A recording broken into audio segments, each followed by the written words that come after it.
It will be very difficult. Because നമ്മൾ ഒരു toxic environment എന്ന് പറയാൻ ഒരാൾക്ക് തേർഡ് പാർട്ടിക്ക് വന്ന് നോക്കി പറയാൻ ഇതായിരിക്കും. പക്ഷെ നമ്മുടെ ഒരുപാട് ഇമോഷൻസ് ഇൻവെസ്റ്റ് ചെയ്തൊരു സ്ഥലമാണെങ്കിൽ അവിടെ നിന്ന് വിട്ടുപോരാനൊക്കെ ഭയങ്കര ഒരുപാട് കമ്മിറ്റ്മെന്റ്സ്. നമ്മളൊക്കെ ഇമോഷണൽ ബീങ്സ് ആണ്.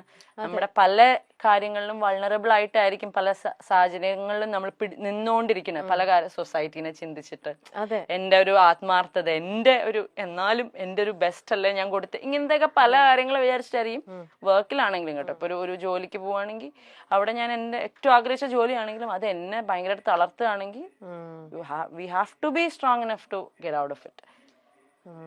ടോക്സിക് എൻവയോൺമെന്റ് നമുക്കൊന്നും ചെയ്യാൻ പറ്റില്ല, നമുക്ക് അവിടെ നിന്ന് വിടാനേ പറ്റുള്ളൂ. സോഷ്യൽ മീഡിയയെ ബോധിപ്പിച്ച് മാത്രമേ ജീവിക്കാവൂ എന്ന അലിഖിത പോളിസി സമൂഹത്തിൽ നിലനിൽക്കുന്ന പോലെ തോന്നുന്നുണ്ട്. അത് നന്നായിട്ട് തോന്നുന്നുണ്ട്. ഞാൻ എപ്പോഴും എൻ്റെ ചേച്ചിയായിട്ട് ഞങ്ങൾ ഉണ്ടാവുന്ന ഒരു കോൺവെർസേഷനാണ്. അതായത് ചേച്ചിയുടെ ഓൺലൈൻ ഇതിനകത്തൂടെ വന്നിട്ട് എപ്പോഴും എന്ത് വന്നാലും ഹാപ്പി ആയിട്ടുള്ള പോസ്റ്റേ ഇടുള്ളൂ. പക്ഷെ I always teller, if you are എന്തെങ്കിലും ഒരു റോങ് റൂമറോ എന്തെങ്കിലും വരികയാണെങ്കിൽ അത് അഡ്രസ്സ് ചെയ്യണം. എന്നിട്ട് ഇപ്പൊ സത്യം പറയാണ് വളരെ ജെനുവൻ ആയിട്ട്. ഇപ്പൊ ഞാൻ റീസെന്റ് വേറെ ഇടത്തിൽ ഞാനത് പറഞ്ഞായിരുന്നു. ശരിക്കും പറഞ്ഞാൽ നമ്മൾ നോക്കുമ്പോൾ ഇപ്പൊ നമ്മളിപ്പോ ഭയങ്കര നല്ല കാര്യങ്ങൾ ചെയ്യുന്ന ഒരാളാണ്, ഈ ഒരു ഇമേജ് മാത്രം പുറത്ത് കാണിച്ചാൽ ആൾക്കാർക്ക് നമ്മളെ ഇഷ്ടപ്പെടും.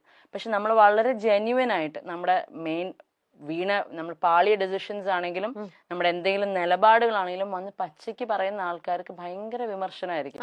നേരെ മറിച്ച് ഒരു പ്രശ്നം ഉണ്ടായതിന്റെ തൊട്ട് പറയാം, നമ്മളൊരു 10-20 വീഡിയോ ചെയ്യാണ് നന്മ കാണിച്ചുകൊണ്ട്, you are sorted, it's A good person, അയ്യോ ഇയാളൊക്കെ ഇങ്ങനെയൊക്കെ ചെയ്യോ, അയ്യോ പാവം, അങ്ങനെ ചിന്തിക്കുള്ളൂ. അപ്പൊ ശരിക്കും പറഞ്ഞാൽ സോഷ്യൽ മീഡിയനെ ബോധിപ്പിച്ചത് തന്നെയാണ് ഇനിയുള്ള ജനറേഷൻ ഇതിനകത്തേക്ക് ഇറങ്ങുവാണെങ്കിൽ, ഈ ലൈം ലൈറ്റ് അല്ലെങ്കിൽ ഈ ഷോബസിലേക്ക് ഇറങ്ങുവാണെങ്കിൽ ഇനിയുള്ള ജനറേഷൻ എങ്ങനെ സോഷ്യൽ മീഡിയക്ക് കേറ്റർ ചെയ്യാൻ പറ്റുന്ന ഒരു ഇമേജ് ഉണ്ടാക്കിയെടുക്കാൻ പറ്റും, അല്ലെങ്കിൽ പ്രോപ്പർ PR വർക്ക് ഇതെന്താന്ന് പഠിച്ചിട്ട് ഇറങ്ങുക. അല്ലെങ്കിൽ ലൈഫ് ലോങ് നിങ്ങൾ ജെനുവൻ ആയിട്ട് നിന്നുകൊണ്ട്, പഴയ കാലത്തൊക്കെ നമ്മളെ പഠിപ്പിക്കുന്ന ഒരു കാര്യം നിങ്ങൾ എന്താണോ അങ്ങനെ നിൽക്കുക.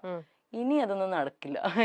ഇത്രയും സോഷ്യൽ മീഡിയ വളർന്നുകൊണ്ടും ഒരു വീട്ടില് 5 വയസ്സുള്ള കുട്ടി തൊട്ട് 55 വയസ്സുള്ള അമ്മയുടെ കയ്യിൽ വരെയും ഫോണുള്ള സമയത്ത് ഇത്രയും ആൾക്കാരെ ഒരേപോലെ അവർക്ക് മനസ്സിലാവുന്ന ഒറ്റ ഭാഷ ഉണ്ടാവുള്ളൂ, നന്മ.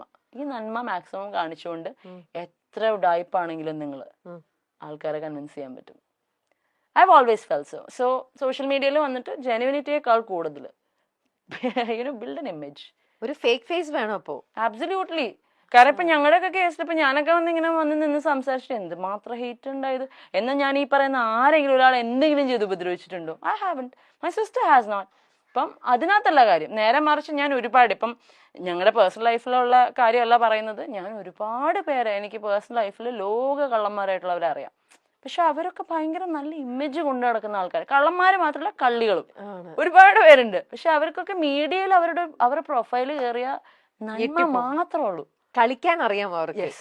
That thing we have to ഒന്നല്ലെങ്കിൽ പഠിക്കുക, അല്ലെങ്കിൽ ഇന്ന് മാറിയിക്കുക, അല്ലെങ്കിൽ 3 ഓപ്ഷനേ ഉള്ളൂ. ഒന്നല്ലെങ്കിൽ കള്ളത്തരം കാണിച്ച് നിൽക്കാറിയാം, അല്ലെങ്കിൽ ഒരു പുതിയൊരു പേഴ്സോണ ബിൽഡ് ചെയ്യുക, അല്ലാന്നുണ്ടെങ്കിൽ ഇതൊക്കെ എടുത്തോണ്ട് മുമ്പോട്ട് പോവുക.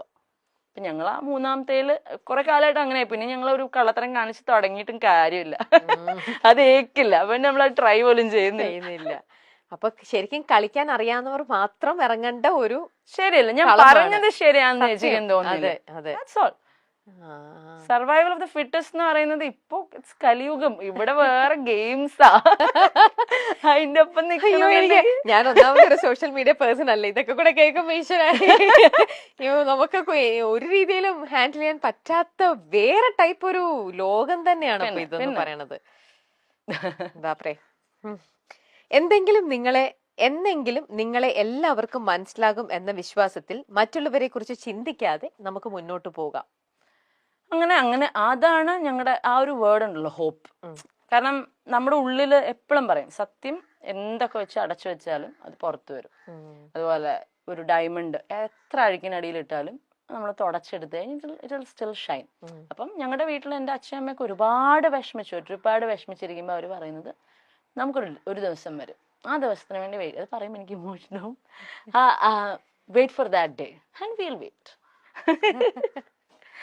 അത് ഇത്രയും ഡീപ്പായിട്ട് കുറെ കാര്യങ്ങൾ പറഞ്ഞപ്പോഴത്തേക്ക് അത് കഴിയുന്നു പോയതാ.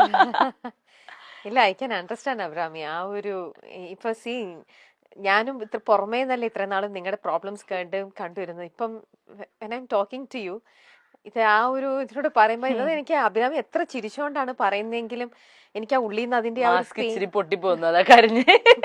ഇവർ എന്റെ കണ്ടെന്ന് അറിയുന്നു. നമുക്ക് ആ ഒരു പെയിൻ ശരിക്കും നമുക്കത് മനസ്സിലാവും. നിങ്ങള് നോയിങ്ലി അൺനോയിങ്ലി എന്തൊക്കെയല്ലേ നിങ്ങളത്.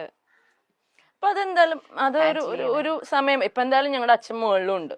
സോ പുള്ളി അവിടെ നിന്ന് ഗെയിംസ് കളിച്ചോളും. ഞങ്ങൾക്ക് കളിക്കാൻ പറ്റാത്ത games he'll do it for us. അപ്പോൾ we do believe.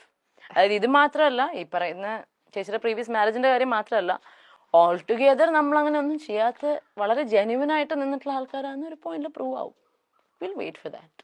V have to. കാരണം പാപ്പു എന്ന് പറയുന്ന ഒരാളുടെ മുമ്പിൽ ഞങ്ങൾക്ക് അത് കാണിച്ചു കൊടുക്കാനുണ്ട്. പിന്നെ ആ കുഞ്ഞിന്റെ ഒരു പ്രയാസമൊന്നും ദൈവം ഞങ്ങളുടെയൊക്കെ പിന്നെയും പോട്ടെ, കുഴപ്പമില്ല. പക്ഷെ ഈ പറയുന്ന ഒരു എനർജിയൊക്കെ മുകളിലുണ്ടെങ്കിൽ ആ കുഞ്ഞിന്റെ ഒരു സാധനം കാണാതിരിക്കില്ല. അപ്പം that day will come for sure.